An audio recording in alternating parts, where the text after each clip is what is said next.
and welcome to Grace Tutorial. Good morning to my dear friends as well as students. In this video lecture, I will be explaining you about the majoritarianism in Sri Lanka. First of all, let us try to understand what do you mean by this majoritarianism. Well, majoritarianism is basically a belief in which the majority community should be able to rule the country, disregarding the wishes and the needs of the minority. That means the majority community rules the country whichever way it wants, disregarding the wishes, disregarding the needs of the minority. And that belief is basically called a majoritarianism. So what is this majoritarianism in Sri Lanka? Let us talk about this. Well, the Sri Lanka emerged as an independent nation in the year of 1948. The Sri Lanka emerged as an independent nation in the year of 1948. After that, the leaders of the Sinhala supremacy sought to secure the dominance over the government by virtue of its majority. Then, in the year of 1956, the act was passed. When the leaders sought to secure the dominance over the government by virtue of the majority, then a majoritarian series was established in order to establish the Sinhala supremacy. A majoritarian series was formed in order to establish the majoritarian Sinhala supremacy. And in 1956, the act was passed in which the Sinhala was recognized as the only official language in Sri Lanka. In which act, when the act was passed, under this act, what happened? In 1956, there was an act which was passed, and under this act, the Sinhala was recognized as the only official language in that Sri Lanka. Well, but what happened?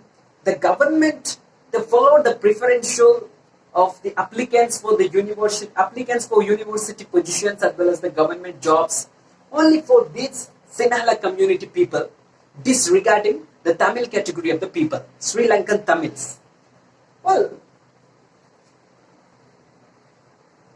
the several political parties and the various political parties, there are several political parties, various political parties, they struggled a lot, and they also demanded the independent Tamil Eelam. They demanded the independent Tamil Eelam, as well as they demanded that the Tamil should be recognized as the official language. They also demanded that the Tamil should be recognized as the official language. Because there was, if you consider it, there are the government jobs and the university positions will be applicable only to the Sinhala community people, and that is not to be applicable to the Tamil category of the people. So this is one type of the discrimination. One type of the discrimination was being maintained between these two, that is the Sinhala as well as the Sri Lankan Tamils. That means due to the supremacy of the Sinhala supremacy is being maintained so that the Tamils were not be able to give any of the offerings, or they were not being given any of the independent Tamil Eelam, or this is what all these things happened. This is one type of the majoritarianism. That means a belief in which the majority people only should be able to rule that country, and that's how what happened. That finally took a civil war.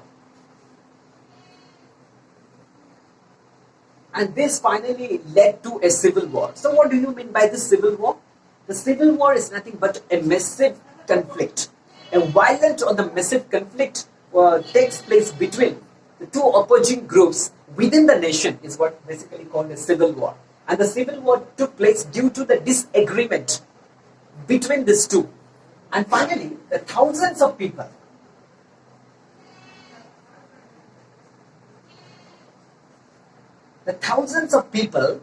were killed in this civil war. And you also have studied in the first chapter of the economics, that is the development. The Sri Lanka got such excellent record in its health as well as in developmental way, in its developmental activities, everything.